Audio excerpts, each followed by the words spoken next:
Okay, number 5, projectile fired from the ground, so h naught equals 0, at an angle of elevation of 21 degrees, so theta equals 21 degrees, with initial speed. Okay, now it says speed. What's the difference between speed and velocity? Well, velocity is the distance, right, over the time. And so is speed, but it's the absolute value.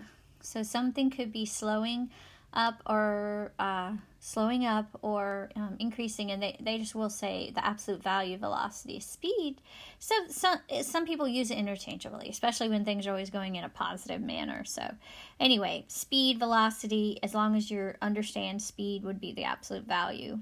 But we're not talking about, in this class, negative velocity. So all right, so we can say that's V naught is 62, and G would be meters per second, so G is 9.8. All right, how long was the ball in the air? This is a time question, and the picture we have is it was fired from the ground at 21 degrees and came back down, went up and came back down. So they want to know what this time is right here at the end. And how you do that is you use your y equation, because the height is 0 here and the height is 0 there, which is your y. And so if you set y equal to 0, and that's showing, you writing y equals 0 shows you know what you're doing. Okay, I always say that shows what you know. You know that y has to be equal to 0 at the time that, if you want to know how long it was in the air. So you're going to use your y equation and solve for t. So you would say 0 equals t, and then our initial velocity was 62, and sine of 21 degrees minus half of 9.8, which is 4.9, t squared, and it was fired from the ground, so plus 0. So we have a t here and a t squared there. So let's write it in quadratic form. This would be negative 4.9 t squared plus 62 times sine of 21 degrees t equals 0. So if these were nice numbers, you could try to factor out a t, and but you have 4.9 and 62, so we'll just factor out the t. I think it'll work just fine. So remember how to do this. We're going to factor out a t, greatest common GCF, and then I took out a negative t, and so then I had a positive 4.9 minus 62 sine theta. So what do we do using the zero product property? We set these equal to 0. So negative t equals 0, or we would say t equals 0. So that is no surprise, guys, because isn't that at time 0, it hasn't gone up yet, so the height would be 0.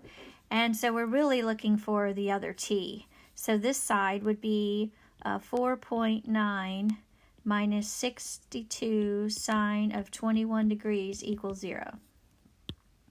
So we would say 4.9 equals 62 sine 21.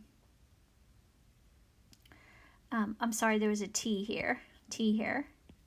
So t is equal to 62 times the sine of 21 degrees over 4.9. So let's put that in our calculator. 62 times the sine of 21 divided by 4.9, and I get 4.53 seconds. It's in seconds because it was meters per second. So t equals 4.53 seconds.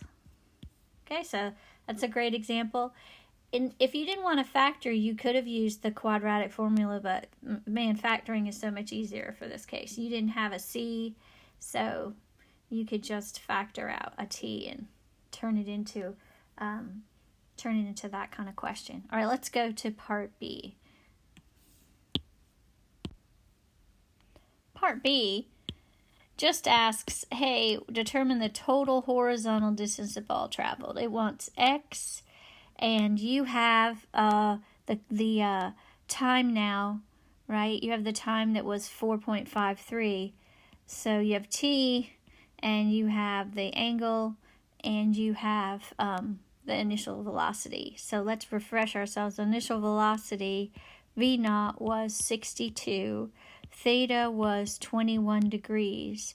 And our time now was 4.53 gotten from part A.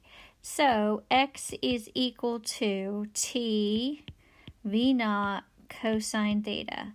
So that's equal to 4.53 times 62 times cosine of 21 degrees. So if you punch that into your calculator, 4.53 times 62 times the cosine of 21, you hopefully get 262.21. So x is 262.21, and you were doing it in meters per second, so it would be meters. All right, so that's number 5.